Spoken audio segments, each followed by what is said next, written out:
Oi, gente! Eu sou a Lohane Bublitz, esse é o Hospitalcast. Aqui a gente fala sobre saúde e qualidade de vida. E hoje estamos aqui com a doutora Vanessa Pimentel. Ela que é nutricionista clínica esportiva, fez fisiologia do exercício e obesidade, também atua em medicina chinesa e plantas medicinais e está ingressando em nutrição vegana. Sim. Que legal estar aqui com você. Quanta Obrigada coisa. pelo convite. Bem feliz para poder falar um pouquinho. Que coisa boa. Conta um pouquinho da sua história aí pra gente, doutora. Como é que começou tudo isso? Por que nutrição? Tá. Eu fui uma criança gordinha até os meus 13 anos, por aí. Daí eu resolvi que eu queria gostar mais de mim. Conversei com a minha mãe, eles me colocaram na academia. E naquela época a nutrição não era tão bem vista como hoje em dia. Então você não tinha tanta nutrição clínica e voltada para o esporte, muito menos. Então eu entrei na academia, daí eu fazia loucura. Eu cortava um monte de coisa e treinava feito uma maluca. Certo por causa do bullying, né, que você sofreu, por ser gordinha, por tudo, com a criança mexe com a cabeça, né? Criança, às vezes, eles fazem pegadinhas e a gente fica meio magoado. Então, eu resolvi ser uma adolescente, mulher diferente. E logo que tava entrando na puberdade também, né? Você começa a se incomodar com o peso a mais. Aí, quando eu tinha uns 17 anos, eu tava para escolher a faculdade que eu queria fazer. E eu tive que fazer um check-up. E no check-up deu que eu tava com uma anemia profunda. E daí o hospital ligou na minha casa e falou, olha, vem refazer o exame. Não, realmente eu tava com anemia. Eu tive que passar por uma transfusão. Com quantos anos isso? Eu tinha 17. Porque eu cortava muito a alimentação e eu fazia muita atividade da minha cabeça. Porque na época, não sabia, quer emagrecer? Se mata no aeróbio. Então me matava no aeróbio. Eu comecei a correr, eu já tinha 16 anos, exatamente com o foco de perda de peso. Com 17 eu passei por uma transfusão e foi bem o ano que eu precisava escolher uma profissão. Aí eu queria fazer nutrição para tentar ver o que dá para comer ou não, porque era aquela coisa, corto o carbo, mas eu também não queria comer carne, porque lá em casa a gente nunca foi muito de comer carne. Então, acabei fazendo nutrição, queria ter feito educação física junto, porque eu sou meio pilhadona, então eu falava, faço um de manhã e um de noite. Cheguei no consenso na minha família que eu ia fazer uma faculdade com tecnólogo. Então, eu fiz nutrição de manhã e à noite eu fazia estética, fiz estética corporal e facial. Me formei primeiro em estética, acabei não atuando, mas ela me ajuda bastante, porque hoje eu consigo olhar para o paciente e indicar até tratamento. Olha, vamos tentar aqui, porque exercício ajuda, nutrição ajuda, para a estética em si. E a estética também está aí para ajudar. Então, hoje eu consigo pedir alguns tipos de protocolo, de ajuda. Um complemento. Né? Então, eu acabei a faculdade, eu falei, bom, agora eu não quero fazer outra faculdade. Eu vou querer, então, fazer algo voltado para nutrição e esporte. Na época, eu já estava correndo desde os 16, eu me formei com 21, abri o consultório depois de 2 meses de formada, então hoje eu estou no consultório, vão fazer 17 anos. Caramba, tem nunca trabalhei Nunca trabalhei com outra coisa, só com consultório mesmo. Então, daí eu fui fazer fisiologia do exercício aplicada na obesidade, porque a princípio eu gostava muito dessa história da perda de peso. Que foi uma história que você passou, né? E foi uma história que eu passei. Sim. Comecei a pegar a corrida um pouco mais a sério. Com 27 anos, eu resolvi fazer a minha primeira maratona. Então, eu fui guiando a minha profissão exatamente para cuidar do próximo, mas também para poder cuidar de mim. Sua primeira maratona tinha quantos quilômetros? 42, maratona. Eu vim correndo, com 27 eu falei, eu acho que eu consigo fazer uma maratona. Então, eu fiz a primeira com 27, isso já vão fazer 12 anos. E eu fiz no Rio de Janeiro, foi uma experiência fantástica. Eu me apaixonei pela maratona em si, não é pela corrida, é pela maratona. E daí eu falei, quero isso para minha vida. Então eu fiz uma proposta de fazer 50 anos com 50 maratonas sem repetir. Olha! Então de lá para cá eu venho correndo pelo mundo. E venho levando minha profissão sempre voltada para o que eu gosto muito, que é o esporte principalmente endurance, que é, né, natação, corrida, bicicleta e o triatlon, que abrange os 3. E vou cuidando dos pacientes, vou cuidando de mim. Correndo, fazendo vou maratona. Correndo o mundo todo. O mundo todo, você já correu aonde? Assim, que te Lu, marcou? Olha, eu já tô com 33 maratonas completas, sem repetir. Então, eu tenho uma bagagem enorme, Caramba. Hoje até os pacientes, eu brinco que eles me procuram pela nutricionista e pela experiência na corrida, né? 80% do consultório hoje, claro, dos 100%, 99% acha que pode perder uma gordurinha, que a estética o maior público é voltado para o esporte mesmo, de endurance. E eu falo, eles vão lá atrás da Nutri e das dicas, normal. Sim. Mas eu tenho... Estados Unidos, eu tenho quase a Flórida toda, então eu tenho Palm Beach, Miami, Orlando, Fort Lauderdale, agora, se Deus quiser, fevereiro eu faço Melbourne, nos Estados Unidos, que tem Melbourne na África, mas não. Mas eu tenho... Ainda. Boston, eu acabei de fazer Berlim agora em setembro. No Brasil, eu tenho do Macapá, Amapá, até Rio Grande, quase em Chuí. Então, eu fui das extremidades dos pontos do Brasil. E tem que ter um preparo todo especial. Como é que eu preparo, assim, de quem quer fazer uma maratona? É um preparo especial, na verdade porque os treinos são mais longos, então, normalmente, o específico para maratona eu começo 3 meses antes. Certo. No segundo mês, eu tô rodando aí quase que 80, 120 quilômetros por semana. Nossa. Então, eu divido, hoje eu treino 2 vezes por dia, todos os dias, porque você vai se apaixonando pela corrida, daí você fala, vou fazer uma natação só para dar uma soltadinha, de repente você tá competindo natação também, Nossa. E daí você vai agregando. Mas quanto à dieta, o preparo começa... Desde sempre, porque é nos treinos que você vai testar o que dá certo, como que eu vou comer, quanto que eu consigo beber de água. Você tem que acostumar o seu corpo a receber hidratação. Eu tenho muitos corredores que falam, eu não consigo tomar água correndo. Para uma maratona não tem como, se você não consegue, você treina o seu músculo, você treina o seu hábito. Você vai ter que treinar a se hidratar. Beber água. Maratona, a gente... ou suplemento ou a gente come correndo. Então, você vai ter que aprender a correr comendo. Uma maratona dura em média quantas horas, assim? Depende do corredor. Um corredor muito bom, elite. Uma mulher vai fazer 2h10, 2h07. São 42 quilômetros. 42. Sempre 42. Mas um corredor mediano, a média, vai fazer em 4 horas. Um corredor um pouco menos experiente, 4h30. E direto, não para, a pessoa não para, fica correndo ali. Fica. Eu falo que é uma terapia. Caramba. É uma terapia. Você coloca a cabeça em ordem, né? Porque não tem o que fazer. Verdade. Nossa, eu já passei pela experiência de eu estar muito mal e eu não corro. Mas eu fui pra academia, fiz ali um cardio um pouquinho mais intenso e eu saí... Muito bem. Muito bem. Eu era outra pessoa, eu entrei de um jeito e saí totalmente diferente, assim, totalmente relaxada, me sentindo bem melhor. A corrida em si, ela proporciona isso, né? Porque hoje a gente tem grupos de corrida.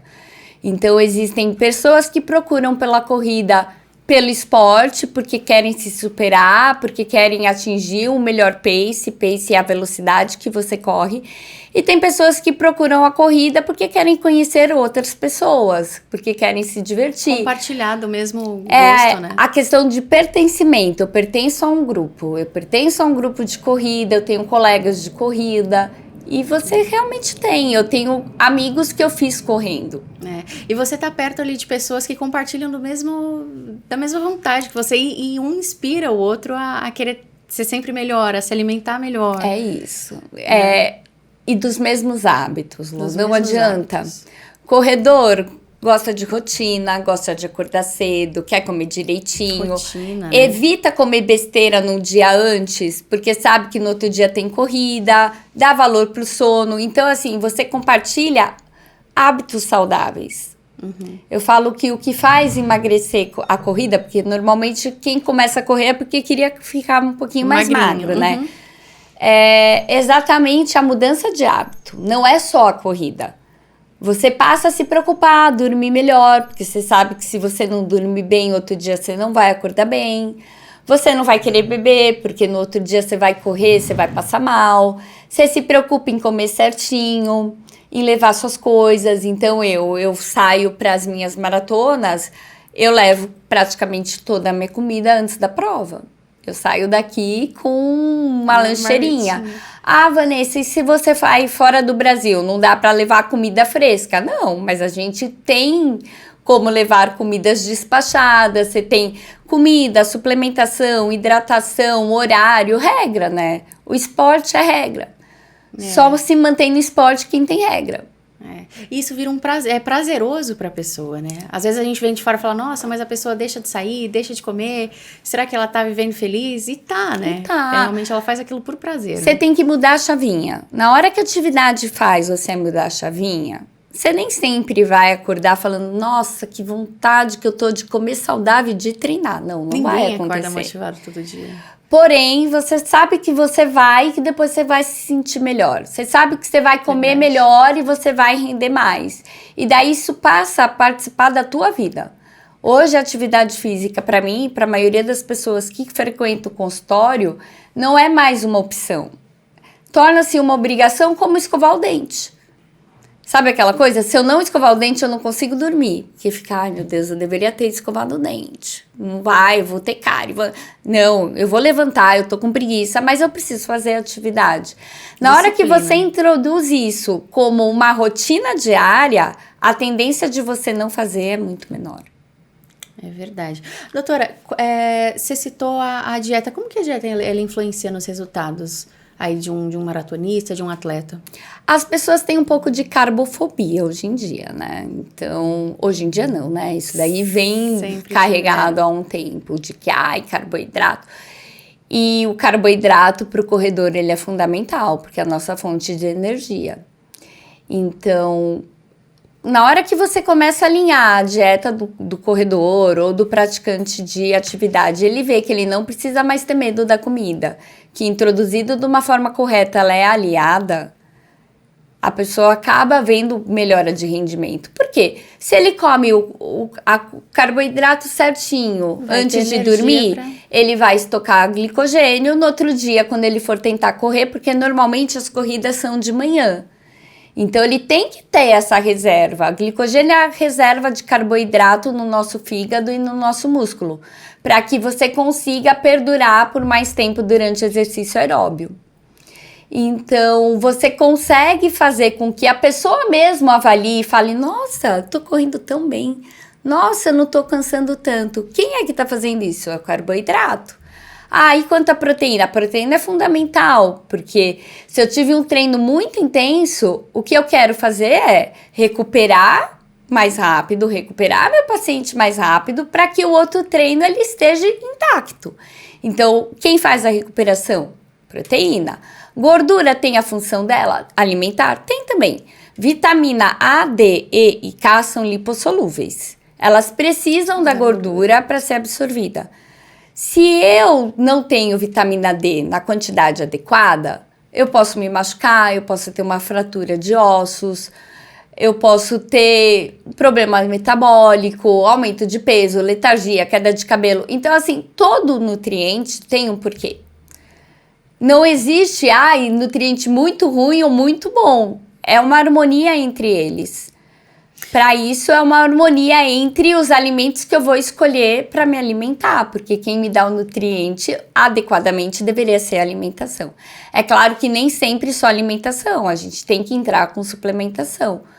Mas a harmonia entre a alimentação levando a uma boa nutrição faz com que a pessoa renda mais e ela queira fazer isso contínuo. Às vezes na correria do dia a dia, a gente não tem tempo para estar se alimentando ali direitinho, comendo tudo que deveria, aí que entram os suplementos, Sim. né? E tem aquele complexo vitamínico de A a Z, que você aprova... Polivitamínico. Você aprova isso? O ramo tem muita controvérsia, né? da suplementação ele é gigantesco. e eu não sou contra. Na verdade, eu acho que suplementação, se ela é feita para você, pensada em você, ela só vem adicionar. O que não dá é, qual que é o problema desses polivitamínicos multi, de vitamina de A a Z? Quem disse que eu preciso da D? Eu sou uma pessoa ovo-lacto-vegetariana, então eu me alimento de ovos, derivados de leite, não como carne. Então, assim, a quantidade de iogurte que eu tomo é absurda. Eu tomo de 4 a 6 iogurtes por dia. Nossa. A minha vitamina D, como eu corro na rua, ela sempre tá alta. Será que eu precisava tomar um polivitamínico de A a Z que vá com vitamina D se eu não preciso? Vitamina D, cálcio ali, que provavelmente o seu tá bem. Não tenho necessidade. Ah, Vanessa, mas um pouquinho a mais não faz mal? Não, faz. Tudo em excesso vai fazer mal.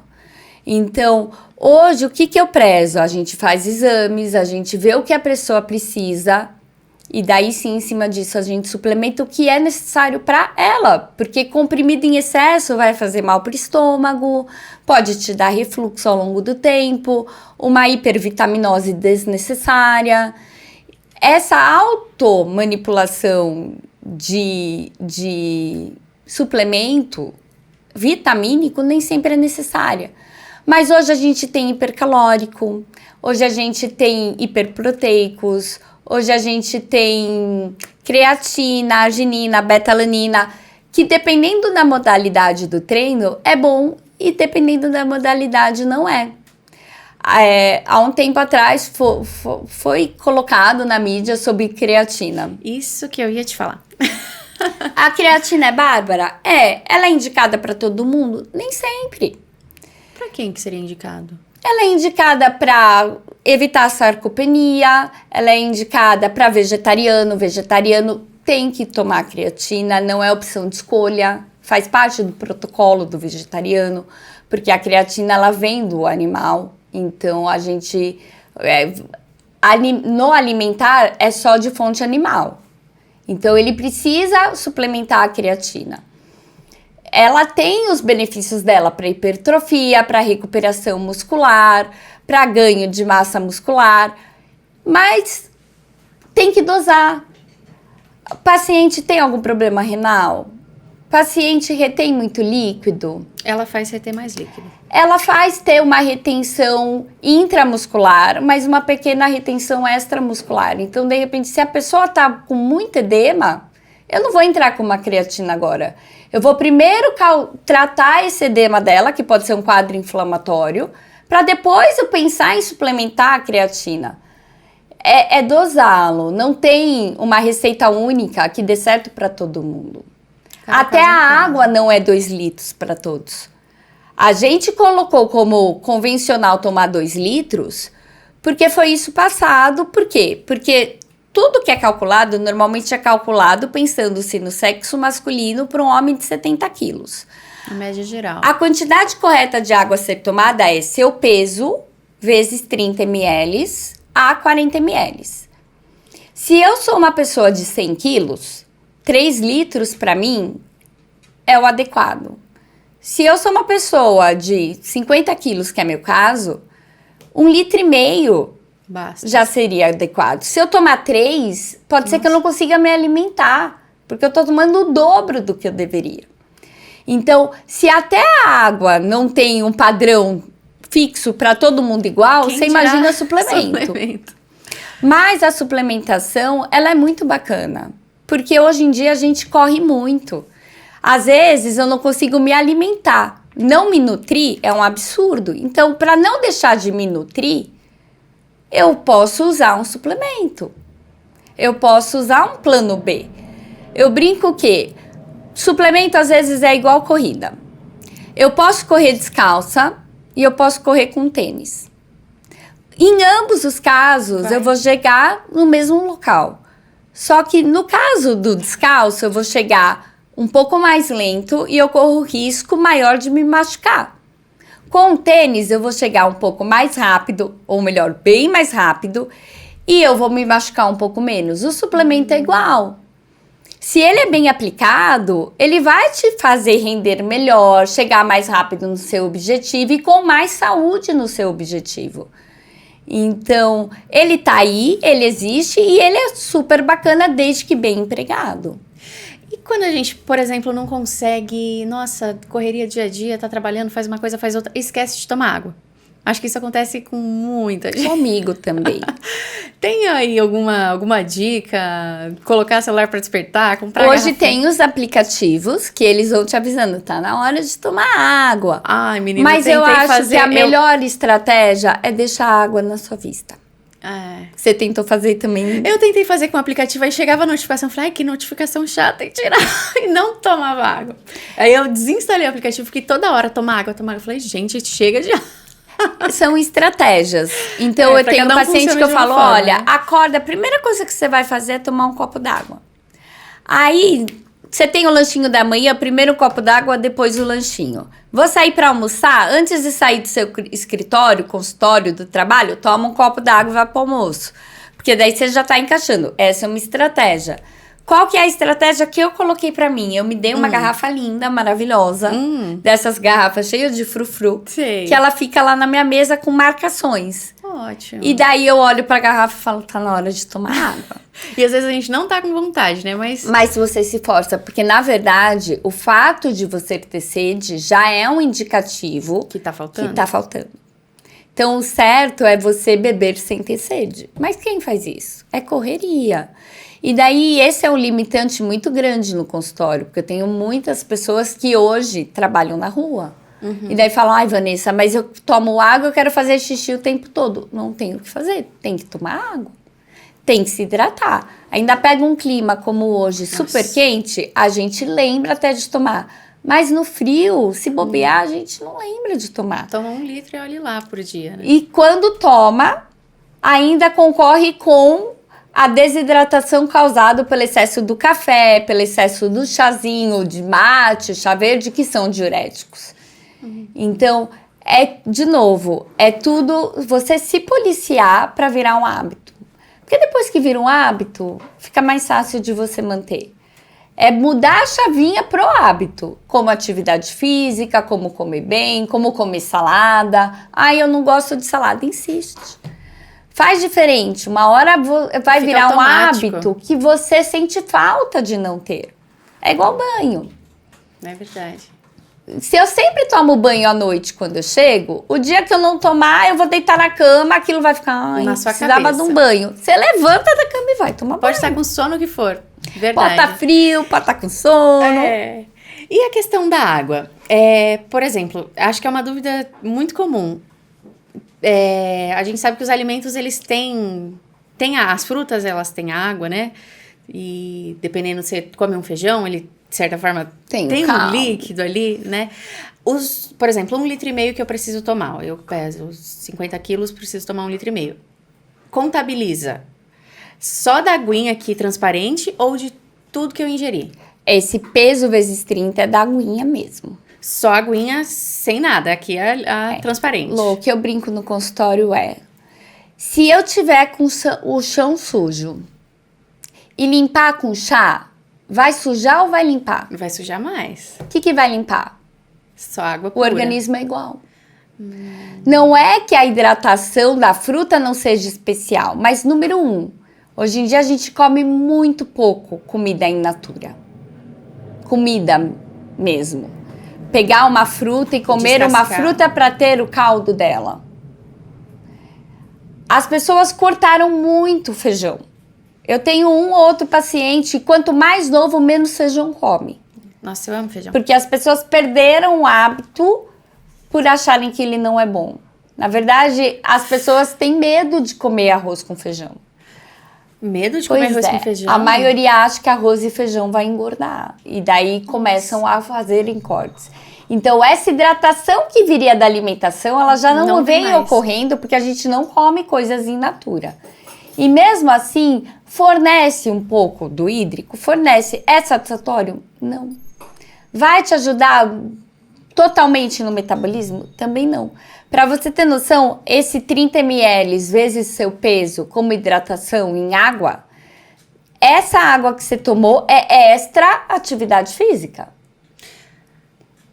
Então, às vezes eu falo pro paciente, olha, você pesa 60, então você tem que tomar 1.800 de água por dia, ok? Ok, eu faço isso. Extra atividade física. Então eu não faço. Porque o que você está tomando na atividade é para repor a sua perda na atividade e não para hidratar o seu organismo. Nossa. Então a indicação hídrica... errado faz anos.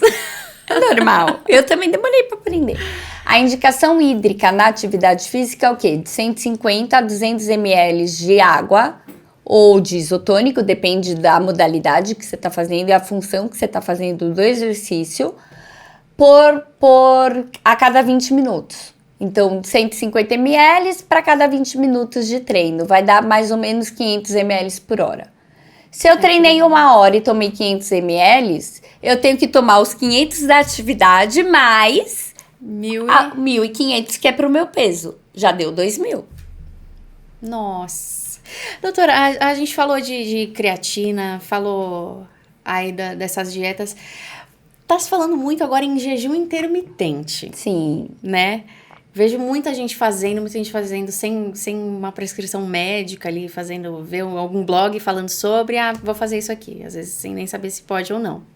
Como que você enxerga o jejum intermitente? Eu, por muitos anos, fui contra, viu, Lu? Porque eu sou formada desde 2006 e na faculdade, vai cair massa magra, vai perder cabelo. A gente escutava bastante disso. De um tempo pra cá eu venho estudando e eu aplico muito no consultório quando é pertinente. O jejum intermitente bem feito dá certo. O problema é esse, às vezes a gente pega a dica da internet, daí acha que tá fazendo jejum, mas não tá fazendo jejum. Por quê? Porque tomar um cafezinho com um pouquinho de açúcar quebrou o jejum. Tomar o cafezinho com um tipo de adoçante quebrou o jejum. Jejum intermitente é o quê? Eu fico períodos programados sem comer e períodos programados comendo. E daí você tem protocolos diferentes. Então você tem protocolo de 16/8, 16 horas sem comer, 8 horas alimentada. Você tem protocolo de 14/10, que é o que eu mais aplico com os meus pacientes. 14 horas em jejum, 10 horas alimentada. Você tem protocolo que é 5/2, então 5 dias eu faço de jejum e 2 dias não. E você tem protocolo que é 7/7, eu faço jejum todos os dias. Então, não é só fazer o jejum, é isso que as pessoas confundem. Não é, eu faço jejum. Faz jejum da forma correta? Como que você quebra esse jejum? O que dá certo no jejum é manter sempre estável sua glicemia. Então, se eu quebrar o jejum com uma fruta, eu tô causando uma hiperglicemia. Tá errado. Eu preciso colocar, posso até comer uma fruta, mas tem que ter uma fonte de proteína junto. Então, a melhor forma de quebrar um jejum intermitente, independente da quantidade de horas... é com alimento, fonte de proteína junto. Eu nunca quebro o jejum só com carboidrato. E fruta tem frutose. Ela vira glicose, ela altera a glicemia. Então, adianta comer só a fruta? Não. Eu como a fruta linkada com iogurte. Eu não vou quebrar jejum com uma bolachinha maisena, que é o que o povo faz. Porque daí o que as pessoas fazem? Elas aproveitam o período noturno e tá válido, é jejum. Eu posso usar esse período que eu tô dormindo como horas de jejum. Prolongo ele de manhã ou eu antecipo o meu jantar e puxo ele para mais pro dia anterior ao meu sono. Aí vai pro trabalho. Normalmente a gente prolonga, porque as pessoas têm mais facilidade de pular o café da manhã, a maioria, do que no jantar. Então a maioria faz o quê? Conta a hora dormida, prolonga um pouquinho. Daí chega no consultório, no escritório, no trabalho. Não é todo trabalho que tem geladeira para deixar iogurte. Então vai lá e faz o quê? Come uma frutinha, porque é o portátil que você consegue levar. Ou come uma bolachinha. Então, quebrou o jejum errado. Tá fazendo o protocolo errado. Outro erro muito comum. A pessoa faz o quê? Bom, tô fazendo jejum mesmo, então eu fiquei sem comer. Eu vou aproveitar, vou comer um pouco melhor nessas 10 horas, porque depois eu vou ficar mais 14 horas sem comer. Aqui de comida pra não sentir jejum fome. Intermitente é um protocolo que, se não tiver uma dieta hipocalórica junto, ele não vai dar certo. E quais os benefícios principais que você considera do jejum intermitente? melhora de euforia, melhora de ansiedade, melhora de humor para algumas pessoas, porque é muito individual. Tem paciente que super se adapta e dá certo e fica menos ansioso, por quê? Porque tem paciente que ter que comer de 3 em 3 horas, ele fica esperando o tempo todo. Então, ele tá ansioso o dia inteiro para comer. Verdade. E eu tenho paciente que não. O fato dele ficar muito tempo sem comer, ele fica ansioso esperando por muito tempo. Então, depende muito da pessoa para pessoa. Mas, jejum intermitente é usado em alguns tratamentos para cânceres. Ele é antioxidante. Porque se eu tô metabolizando menos, eu tô formando menos metabólicos, eu oxido menos. Ele atua como anti-aging, porque se eu oxido menos, o envelhecimento, teoricamente, ao longo do tempo fazendo jejum também é menor. Então ele tem melhora de sono para algumas pessoas, melhora de estado de alerta, porque a gente acaba produzindo algumas substâncias endócrinas que te deixam num estado de alerta maior. Afinal de contas, quando a gente está com fome, a gente fica em estado de alerta. Então, ele tem os benefícios dele. Eu não sou contra. Não se encaixa para todo mundo, porque se eu pegar uma pessoa que tem uma atividade física muito forte, ela vai ter hipoglicemia, ela não vai aguentar. Bem feito, ele dá certo e necessariamente você não tem queda de massa muscular. Então, o que eu sempre prezo muito pro paciente, regras totais. O que você pode comer no período de jejum? Nada. O que você pode beber? Café sem açúcar e sem adoçante. Chá sem açúcar e sem adoçante. Isso não quebra jejum. Não quebra jejum. Água não quebra jejum. Água não quebra jejum. Água com gás também não quebra jejum e ajuda às vezes também. Se colocar um limãozinho. Água com limão também pode, só que não pode adoçar. É só com um limão. Não quebra jejum. Vitaminas não quebram jejum. Isso é uma coisa que as pessoas têm muita dificuldade de... Ai, mas eu não vou poder tomar meu remédio? Não, você pode.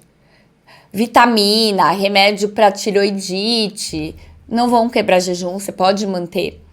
Mesmo que seja um complexo ali vitamínico de A a Z, que a gente comentou, não quebra jejum. Não, porque, Lô, a vitamina, seja qualquer vitamina e mineral, ela não causa alteração glicêmica. Então, se eu brinco que o nutriente, ele paga para entrar. A gente tem nutriente que paga essa passagem, que é carboidrato, proteína e gordura, e a gente tem nutriente que não paga pedágio, ele simplesmente entra a pé, que são as vitaminas, os minerais e a água. Então, vitamina, mineral e água nunca vai quebrar jejum. Só vai quebrar jejum se nesse polivitamínico tiver misturado, sei lá, uma isomaltulose, que é um tipo de carboidrato, mas não foi pela vitamina, sim porque tem a presença da isomaltulose lá. Mas as vitaminas em si não quebram. E tem algum limite para fazer o jejum intermitente? Por exemplo, eu posso ficar fazendo 1 mês, 2 meses, 1 ano? Lô, eu acredito que o jejum intermitente é um protocolo que deve ter começo, meio e fim. Existem pacientes que fazem isso pro resto da vida e que eles correm risco... Sem parar. Sem parar. Sem parar. E eles, assim como tem pessoas que fazem do protocolo dieta cetogênica um uso contínuo. Mas você vai ficar deficiente em algumas coisas. Você corre risco de, ao longo prazo, ter deficiências nutricionais. Então, ele é um protocolo de emagrecimento. Protocolos são usados com uma finalidade X. E o corpo... Chegou nessa finalidade, a gente muda o protocolo e vai evoluindo para uma dieta melhorzinha. E quando você faz durante muito tempo alguma dieta ou algum exercício, algum protocolo, o corpo acaba se acostumando, né? E não dá mais o resultado que você esperava que teria, né?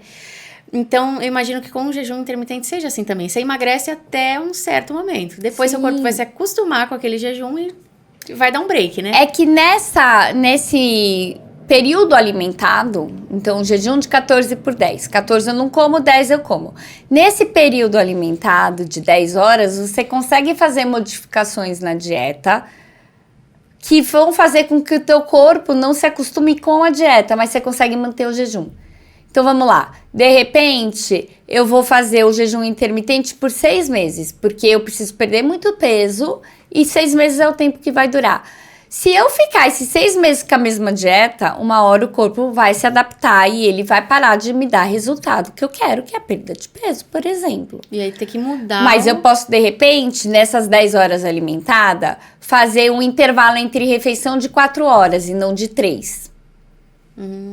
Então eu posso comer diferente ali. às 9, depois eu vou comer à 1 da tarde, daí eu vou comer 5 horas e 7 horas é a última refeição. Aí funciona. Ou eu posso fazer, de repente, um jejum intermitente acompanhado de uma low carb. O que seria low carb? Eu não tiro o carboidrato, mas eu diminuo a quantidade de carboidrato. Então, numa dieta normal, a gente dá 60% do valor calórico do paciente com carbo, 60% a 70%. Numa low carb, a gente vai dar 40% a 45%. Ou, de repente, eu não dou uma low carb, mas eu tiro o carbo dela à noite.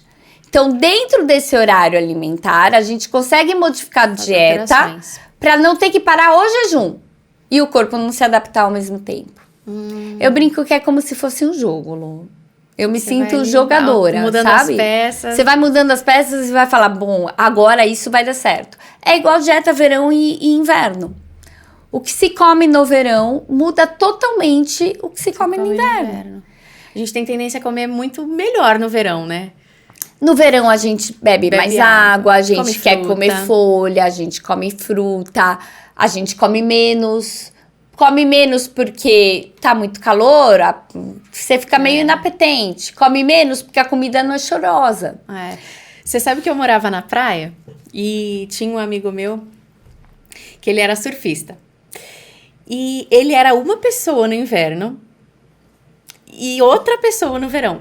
E era nítida a diferença de corpo. Ele surfava também. E era tão, assim, chegava a ser chocante como ele mudava. No inverno ele inchava, ficava gordinho no verão. Quem que é essa pessoa ali? E todo ano era assim. Porque no inverno a nossa tendência é comer mais. E é procurar pizza, por coisas que têm um valor calórico maior. Na verdade, Lu, até o apetite muda no inverno. O que eu brinco é assim, se você passar de olho vendado na frente de uma sorveteria... Você não vai sentir nada. Você não vai falar, eu quero tomar um sorvete. Se você passar de olho vendado na frente de uma padaria e o pãozinho acabou de sair, ninguém precisa falar, você sente o cheiro, já te dá fome. Então, tudo muda. A dieta tem que mudar também, se é verão ou se é inverno. Principalmente aqui no Brasil, que a gente tem verão e tem inverno. E são totalmente diferentes. Então, se são totalmente diferentes, a dieta tem que ser totalmente diferente. E dá pra enquadrar isso no jejum intermitente, né? Você vai mexendo os pauzinhos ali. Porque é um protocolo, Lu. O que eu brinco são protocolos.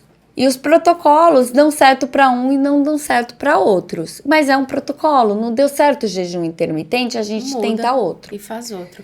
E você praticar exercício físico, estando em jejum, realmente funciona? Não é para todo mundo? O exercício ele tem que ser intensidade baixa, moderada? Correr faz bem? Não... Tudo vai depender do seu objetivo com o exercício.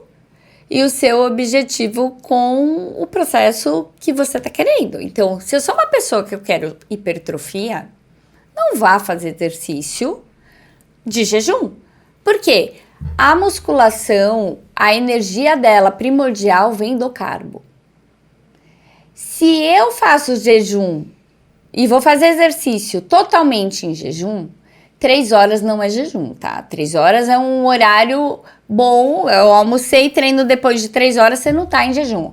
Mas eu dormi, passei a madrugada inteira sem comer, acordo no outro dia e vou para a musculação, você não vai ter hipertrofia. Pode ser que você não perca a massa muscular, mas ganhar... Também não. De uma forma hipertrófica, não. Por quê? A musculatura, ela depende do carboidrato como fonte energética. Mas se eu tô focando em perda de peso, fazer um aeróbio de repente em jejum, ok, vai me ajudar e vai me ajudar muito. Hoje fala-se muito num protocolo chamado Sleep Slow. Eu ia te perguntar sobre ele. Isso, que é um protocolo que a gente manipula o treino junto com a dieta. Então não é um protocolo nem só de nutrição e nem só de atividade física, é uma junção dos dois. Da qual, o que a gente fala? O protocolo completo. Como é que funciona? Eu faço musculação no período noturno. É exercício pra músculo pra mesmo músculo. Ali, sem ser o cardio. Isso, musculação. Eu faço a musculação no período noturno, porque a musculatura usa a musculação, carboidrato como fornecimento de energia. Então, se eu tô fazendo a musculação, eu tô já consumindo parte do meu carbo, da minha glicose e um pouco do meu glicogênio. Vou para casa, eu não como carbo, eu me alimento, mas com alimentos ricos em fibra e proteína. E gordura também, que tem gorduras que são gorduras boas.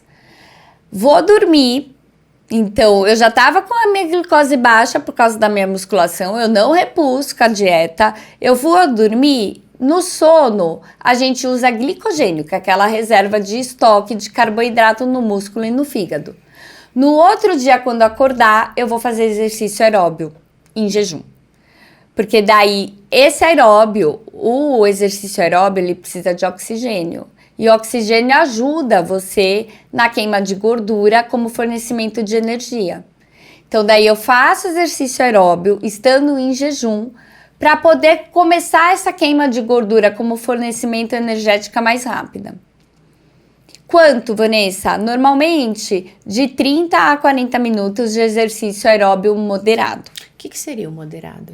O que eu brinco é, o meu moderado não é o seu, porque tudo vai depender do meu condicionamento e do seu. Então, o que eu falo, Lu? Se eu consigo estar fazendo lá o meu aeróbio, conversando, batendo altos papos, tá leve. Isso não é moderado.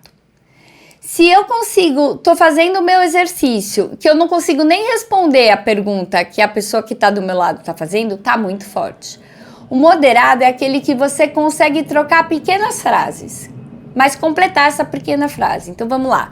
Se você me perguntar, tá do meu lado da esteira, eu tô lá, no meu exercício, e me perguntar, nossa, tá quente pra você? Eu começar, ai, tá muito quente, mas eu vou sair daqui, eu vou pra praia. Eu tô conversando, tá leve. Tem que aumentar. Tem que aumentar. Se você me fizer a mesma pergunta, eu fazer assim, tá quente, e não consigo nem conversar um pouquinho, tá muito pesado, tem que reduzir. Tem que ser uma média. Se você consegue só responder assim, tá quente mesmo, né? E continua. Aí você responde mais um pouquinho e continua, esse é o moderado. Eu não tô nem conseguindo conversar, que tá muito pesado, e nem conseguindo bater altos papos, que tá muito leve. Eu consigo responder pontual algumas coisas. Esse é o moderado.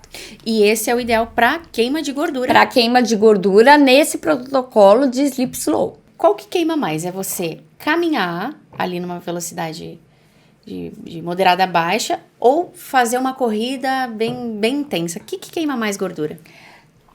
Lô, já foi muito contraditório. Antigamente eles falavam, se você quer perder gordura, você tem que ficar de 60% a 70% da tua frequência cardíaca. Primeiro que o cálculo dessa frequência 60 a 70 é furado, porque antigamente o que a gente fazia? Não sei se, não deve ser da tua época, mas é da minha. Pegava 220 menos a idade, esse valor é o 100%. Desse valor você faz 60% ou 70%, era essa frequência que você tinha que ficar. Tinha que manter a frequência ali. Tinha que ficar nessa frequência. A questão é, se eu sou um indivíduo muito bem condicionado, a minha frequência não vai aumentar. Se eu sou um indivíduo não tão bem condicionado, a minha frequência dispara. Então, hoje em dia, a gente já não trabalha mais com esses dados. O que faz melhor? Fazer uma intensidade um pouco menor, você tem uma troca de gordura como fornecimento de energia maior do que quando você está num exercício um pouco mais pesado. Porém, quando você está num exercício mais pesado, você gasta mais caloria. Então, hoje, para saber melhor o que eu faço, existem avaliações que você faz o exercício com máscara para ver qual que é a troca gasosa. E daí, em cima disso, você consegue estipular qual que é a sua frequência ideal de queima. Que interessante, doutora. Você tem isso no seu consultório? Na verdade, são laboratórios que fazem.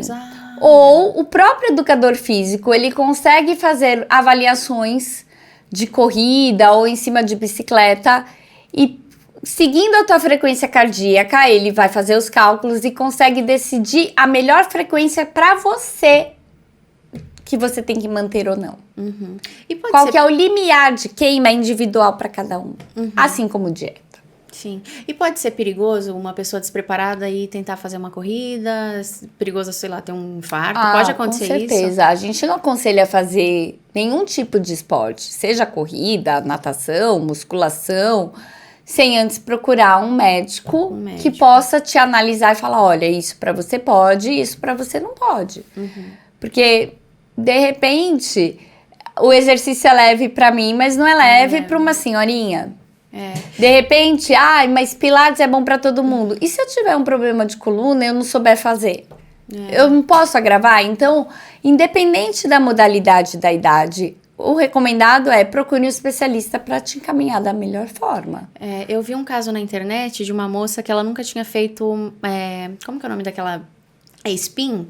Spinning, que é de bike indoor, né? E ela foi pro hospital, foi pro UTI, assim, porque foi um exercício muito intenso para ela. E era uma moça nova, jovem, que você falou, essa menina nunca vai ter... E essas aulas, elas te motivam, né? A continuar ali, você tá dando seu máximo. Você... esse conceito de tem que sempre se auto-superar. Se supera, mas com resguardo. Sem excesso, igual a história do crossfit. Crossfit machuca. Não, gente. Um crossfit bem feito não vai te machucar. O problema é você não respeitar o seu limite. Se eu sei qual é o meu limite, os exercícios que eu posso fazer, porque eu fui guiado para isso, ele não vai te machucar. E tem algum alimento que ele ajuda a melhorar a saúde cardiovascular? Bioflavonoides. O que seriam os bioflavonoides? Você vai encontrar na uva roxa, em frutos vermelhos. Tem alimentos que são cardioprotetores, você tem suplementos cardioprotetores e você tem o exercício como cardioproteção também. O exercício é um cardioprotetor. Tanto que hoje em dia a gente brinca, tem que cuidar da saúde do coração. Tem que cuidar da saúde do coração. Que não necessariamente é um exercício muito intenso.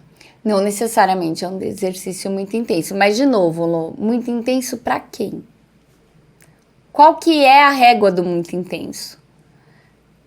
Porque o muito intenso para uma pessoa condicionada é uma coisa, muito intenso para uma pessoa sedentária é outra. Se você me colocar para subir dessa escada e tá tudo bem, porque eu treino há muitos anos. Acostumadíssima.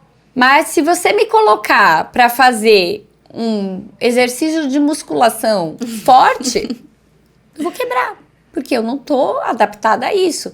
Então, muito intenso é para quem e para o quê? E quando já está acostumado, né? Você vê que quando a gente faz muitas vezes um mesmo exercício na academia, você não sente mais aquela dorzinha, né? Adaptação. E aí você muda um pouquinho, muda o peso, ou muda a forma de fazer. Você já vai pra casa sentindo, né? Que opa, tem alguma coisa diferente aqui. E engraçado, na verdade, Lu, é que as pessoas veem isso muito para o exercício, mas não vem pra dieta. Então, tem paciente que chega pra mim e fala, eu comecei e perdi 7 quilos. Aí, continuei e perdi 2 quilos e agora eu não tô perdendo nada. Mas você tá fazendo a mesma dieta desde quando? Assim como o treino se adapta ao seu corpo, o corpo se adapta ao seu treino, que você tem que ficar mudando, muda estímulo. Vou fazer 3 de 10, não, vou fazer 4 de 12, vou fazer B7. Você tem que mudar o foco da dieta. Então, a gente vai acostumando. O exercício, o corpo acostuma, a dieta, o corpo acostuma também. Se fosse pra gente fazer um prato, esse prato aqui é pra emagrecer, esse prato aqui é pra ganhar massa. Tem essa diferença? Eu não digo em prato, Lu, eu digo no dia. Quem faz o conjunto da ópera não é um prato, é um hábito. Então, tem diferença uma dieta para hipertrofia e uma dieta para perda de peso? Sim, a maior diferença delas é caloria. Dieta hipertrófica, eu preciso de uma reservinha de energia. Dieta para perda de peso, eu tenho que ter uma dieta hipocalórica. Essa reservinha não pode acontecer, tem que faltar. Porque se faltar na minha conta corrente, eu tiro da minha conta poupança, é igual dinheiro. Mas mais importante do que um prato é o teu hábito. É. A constância que faz toda a diferença. Sim. Porque às vezes o paciente fala pra mim, ai, Vanessa, lá no consultório, quando o paciente vai bem, eu dou estrelinhas, né? Ai, que legal. A luta da estrelinha. Todo mundo gosta, eu adoro dar estrelinha e tudo mais. Então eles chegam pra mim e falam, ai, Vanessa, não vou ganhar estrelinha hoje. Ai. Falo, o que você aprontou? Ai, eu comi um bolo do aniversário da minha filha. Uma andorinha não vai fazer o verão, não é isso que vai te atrapalhar. Se você comer o bolo todos os dias, aí sim. Aí vai ser muitas andorinhas. Aí são muitas andorinhas, mas uma andorinha não faz o verão. Então, é a constância. O que faz eu melhorar no exercício? É fazer constantemente, é treinar constantemente. Senão você vira um jogador de futebol só de sábado, ou um corredor só de domingo, assim como a dieta. Adianta eu fazer dieta segunda, terça, quarta é dia de futebol. Pulei. Aí quinta eu fiz. Sexta, quarta eu pulei. Sexta é sextou. Aí sexta começou o final de semana. Sábado é final de semana, domingo é final de semana. Quer dizer, de 7 dias, 3 eu fiz certo, 4 não. Não vai dar bom. Vai dar ruim. Ou melhor, você não vai chegar no objetivo que você queria. Essa eu senti no coração. O que eu brinco no consultório, Lu, meu corpo não sabe o que é domingo e segunda. Então, para o objetivo, eu tenho que não sair nunca da dieta? Não. Então, a gente vai modular um pouquinho o seu final de semana para você ter uma reservinha e compensar. Isso eu faço muito no consultório. Eu estipulo o valor calórico dele adequado e no final de semana eu tiro, sem ele perceber, 300 calorias. Cortando algumas coisinhas. Então, o feijão é muito bom, mas se ficar só o sábado sem comer feijão, tudo bem. É uma reservinha e você não vai ter problema na saúde. Vamos tirar o feijão no sábado. Todo dia eu tomo um iogurte antes de dormir. Poxa, mas se no final de semana eu janto 9 horas da noite, vamos tirar o iogurte, é menos 100. E daí você vai fazendo restrição no sábado e no domingo para gerar uma compensação. Isso é saudável? É o que eu chamo de bônus no consultório. Então, todas as minhas dietas têm bônus de sábado e domingo. Porque restrição sem compensação a longo prazo vai gerar compulsão, que é pior ainda. Aí já afeta o psicológico da pessoa. Aí afeta o psicológico. Mas, voltando à dieta focada para perda de peso, é ser hipercalórica. Pode ser dieta da lua, do abacaxi, dieta da sopa. O que é isso? É que eu sou mais velha, né? Antigamente tinha dieta da lua, tinha dieta da USP, tinha dieta do abacaxi. Dieta da USP? Que era a dieta era um da USP? sopão que as pessoas faziam para poder comer, encher a barriga e não comer carbo. E daí elas apresentavam perda de peso. É a dieta da USP, é o sopão, é a dieta do abacaxi, é a dieta agora que virou o chá da banana. Chá da banana? Agora tem. O que é isso? O povo corta a banana, faz um chá da banana e deu na internet que ajuda na perda de peso. Fundamento científico nenhum, então não dá para indicar. Sem fundamento científico a gente não indica. Mas independente, Lu, se é banana, se é lua, se é sopão, se é USP, o que faz reduzir peso? Consumir menos do que eu preciso. Ponto. Você sabe que essa história da banana, eu não vi essa dieta, mas eu vi que se você passar banana no rosto, sua pele fica muito boa e clareia a olheira, clareia a espinha. E eu passei, menino do céu. A gente caiu. Eu fiquei cheia de espinha. Eu falei, meu pai, ele é uma pessoa muito assim, ele é desligado. Então, ele nunca reparou se eu tava de maquiagem, se eu tava sem maquiagem, que cor de blusa, ele nunca reparou. Só que foi tão, assim, visível que eu tava cheia de espinha. Ele falou, Rony, o que você andou fazendo com o seu rosto? Aí eu tive que contar, Deve ter tido uma alergia, né? Você vê, então... Mas pra algumas pessoas funciona, né? Deve ter funcionado. Postaram lá, mas todo mundo passa por isso. A Xuxa falava que ela passava chá de camomila no cabelo pra ficar loira. Nossa, eu já vi muita gente fazendo isso. Quantas vezes eu passei chá de camomila? Porque a camomila clareia, mas não vai te deixar loira. E daí eu ficava com aquele chá no cabelo. No sol, né? Tinha que ficar então no a gente cai nessas pegadinhas da internet. Portanto, precisa de ajuda, procure um especialista, para não acontecer pra igual não acontecer isso. Falando nisso, a sua especialização aqui é em medicina chinesa e plantas medicinais. Nossa, eu achei tão interessante isso. Isso. Na verdade, hoje, Lô, eu trabalho mais com plantas medicinais brasileiras. Porque a medicina chinesa, para você conseguir o fitoterápico, primeiro que nem toda farmácia usa, não tem disponível, e quando tem, acaba sendo muito caro. Então, é super bacana, é aplicável, mas o paciente tem um pouco mais de dificuldade. Eu não consigo aplicar tanto no consultório. A fito brasileira é muito boa também. E daí eu acabo voltando mais à suplementação de fitoterápicos pelo que a gente tem aqui, porque a gente tem muita coisa. Então, guaraná, garcínia diminui vontade para carboidrato, ginema é uma planta que diminui vontade para doce. Você consegue,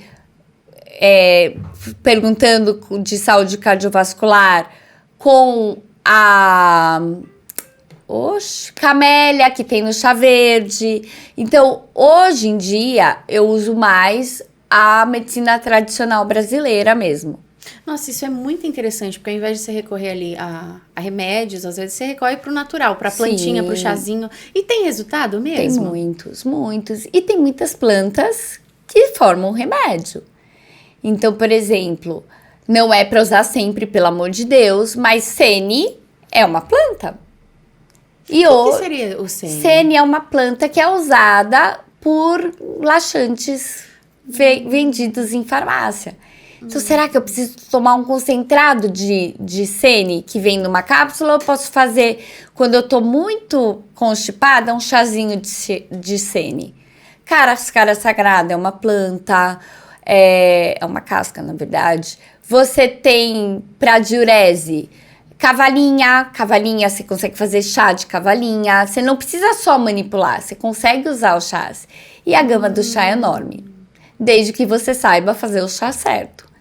Vanessa, quem quer fazer esse chá certo? Não dá para queimar a erva, porque se você queimar a erva, você vai perder esse chá. Então, alguns chás você faz por infusão, outros você faz por decocção. Então, qual que é a diferença entre eles? Tem alguns tipos de chás que você faz com a casca da planta, então você deixa a casca borbulhando, apurando naquela água. Dentro da água. Isso, depois você peneira e toma o chá. E tem algumas plantas que você não pode colocar a erva com o fogão aceso. Então eu aqueço a água, eu fervo a água, eu desligo a água, ponho a erva, tampo por 5 minutos e depois eu coo e tomo. A maioria dos chás, ele tem uma durabilidade de 12 horas. Porque às vezes a pessoa fala pra mim, ela fala, ai, Ivan, mas é tão difícil, porque minha vida é tão corrida. Não dá tempo. Você quer que eu tome chá a cada 12 horas? 12 horas é o tempo. Então, assim, se eu fizer o chá da forma adequada, deixar ele em temperatura ambiente, ou esperar resfriar um pouquinho e colocar ele na geladeira, eu posso usar esse mesmo chá em 12 horas, que ele vai ter o efeito dele fitoterápico do mesmo jeito. É que a gente apela um pouco pro mais rápido. Mas o chá, ele tem uma gama gigantesca de benefícios e cada erva tem um leque gigante de benefício para a saúde. Antigamente, o pessoal só usava chá, né? Pra tudo, chá pra dor de cabeça, chá pra isso, chá... E funcionava. E funciona. Então, chá de camomila, por exemplo, acalmar ele não vai te acalmar, mas ele funciona para acalmar seu intestino. Ele vai ser anticarminativo, diminui gases. Assim como o hortelã associada numa refeição para quem tem muito problema com distensão abdominal, fazer a refeição e tomar um chazinho de hortelã, misturado ainda com erva doce e com melissa, não vai te dar tantos gases depois. É que a gente foi perdendo essa parte de tradição do Brasil. Porque era muito comum. Antigamente você estava muito nervosa, a mãe falava assim, vai tomar um chazinho. Verdade. Vai tomar um leitinho. Você sabe por que do leitinho antes de dormir? Por quê? Porque leite tem triptofano. E o triptofano, ele faz você liberar mais serotonina Então, diminui tua ansiedade e euforia. Você consegue dormir melhor. E ele é precursor de melatonina, que é quem te estimula a um soninho mais rápido. Então, aquela história de que, não tá conseguindo dormir, toma um leitinho e vai pra cama. Vanessa, dá certo? Dá certo. O problema é, hoje em dia todo mundo tem medo do leite. Na verdade, hoje em dia todo mundo tem medo de se alimentar. Porque a informação ficou tão difusa e tão complicado, e nada pode, tudo pode, daí o que pode já não pode mais, que as pessoas têm medo de comer. Tem algum alimento que é obrigatoriamente não, é terminantemente proibido? Algum alimento? Não, nunca come esse alimento em hipótese alguma. Não, Lô, porque não é o alimento, é o quanto você come. Até fritura dá para entrar, desde que você não coma todo dia, nem toda a refeição, e nem num volume inadequado, exagerado. Nada de excesso, né? Mas, Todo por excesso exemplo, no consultório, todo mundo fala, porque chocolate engorda. As minhas dietas é lei, tá escrito, eu tenho uma folhinha só de norma. Você tem que fazer isso, e a norma do meio é um bombom todo dia. Meu Deus! De novo, chocolate libera serotonina. A serotonina vai diminuir a ansiedade, compulsão, liberação de cortisol por níveis de estresse. E daí que, não falando mal da fruta, mas enquanto uma porção de fruta, sei lá, uma banana tem uma média de 105 calorias, um bombom alpino tem 70. Não é ser bom ou ser ruim. Mas aonde que eu vou encaixar ele? Ele vai diminuir minha ansiedade? Vai ajudar na minha dieta? É questão de pagamento. Sim. Se 100 calorias, quando eu recebia, não aumentava a minha poupança, se eu receber 70 do bombom, só 70 também não vai aumentar a minha poupança. De novo, porque não é a refeição, é o conjunto do seu dia a dia. Não tem alimento muito bom e nem tem alimento muito ruim. O excesso de água também não faz bem. Por exemplo, na corrida, se a pessoa estiver fazendo uma corrida longa e ela só se hidrata com água, ela pode ter hiponatremia. Quer dizer, ela tomou tanta água e não recuperou os minerais, que daí não tem sódio e potássio suficiente para o coração bater da forma adequada. Então o excesso de água faz mal? Não é só o excesso da água, foi a ausência de outra coisa. Então, no caso dos minerais, não tem um alimento muito bom, um alimento muito ruim. Tem aqueles que eu posso comer um pouco mais ou um pouco menos, para poder fazer uma harmonia, porque a dieta é uma harmonia. A gente antes fazia da refeição um evento. Sim, hoje em dia já não é mais isso, né? A gente come ali mexendo no telefone, mexendo no computador. Antigamente a família se reunia em volta da mesa. Na minha casa, antigamente, a gente de sexta-feira tentava comer pizza. Hoje em dia, se você come pizza de quarta, de quinta, comer sexta-feira é só mais um dia de pizza. Então, você já não tem mais isso.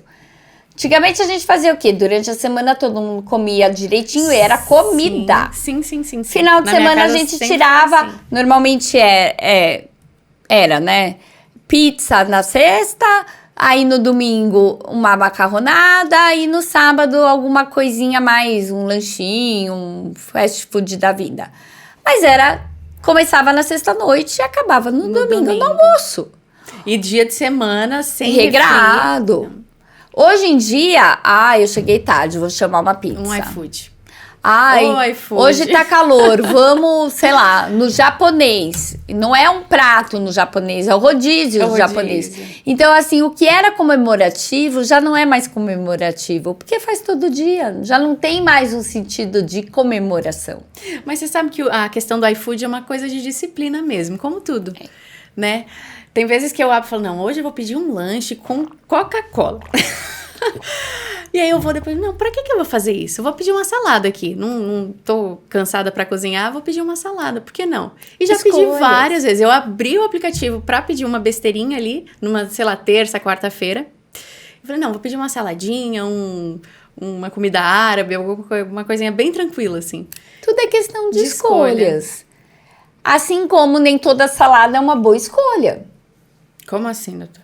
Se eu pegar uma Como salada assim? Caesar, vamos comigo. Salada Caesar não é uma simples salada. É. Porque vai croutons, Embutido. vai um molho hipercalórico, normalmente, que é o molho Caesar. Aí o pessoal não satisfeito coloca queijo ralado, porque faz parte da salada Caesar. Já não é mais uma salada, Não né? é uma salada.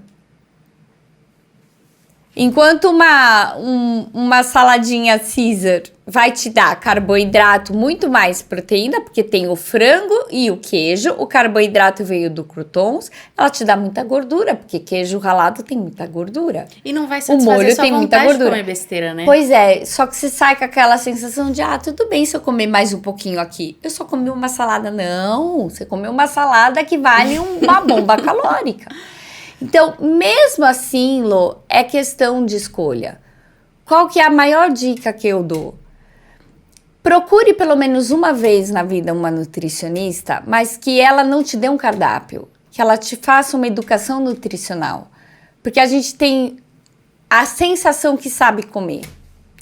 E daí não é que eu não estou me esforçando para chegar no meu objetivo. Eu não estou conseguindo fazer o que é necessário porque eu não tenho conhecimento para isso. Então, seja a Vanessa, seja a Joana, procura uma vez só e senta com ela e fala assim, eu quero que você me ensine a comer. Nutrição. Eu não quero um cardápio. Porque depois que você aprende o que é alimento fonte de carbo, alimento fonte de proteína, alimento fonte de gordura, abrir o aplicativo de fast food fica muito mais fácil. Porque você sabe o que você vai escolher.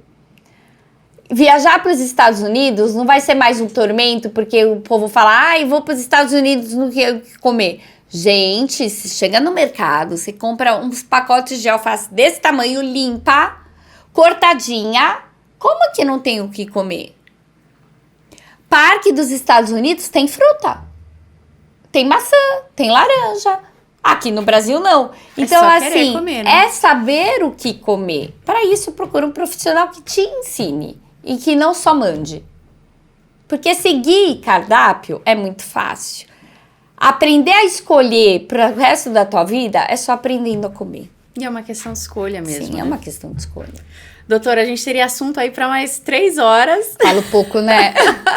Maravilhosa. Nossa, como foi enriquecedora essa obrigada. conversa. Obrigada mesmo. Obrigada. Pode convidar mais que eu aceito. Quem quiser se consultar com você, como é que faz?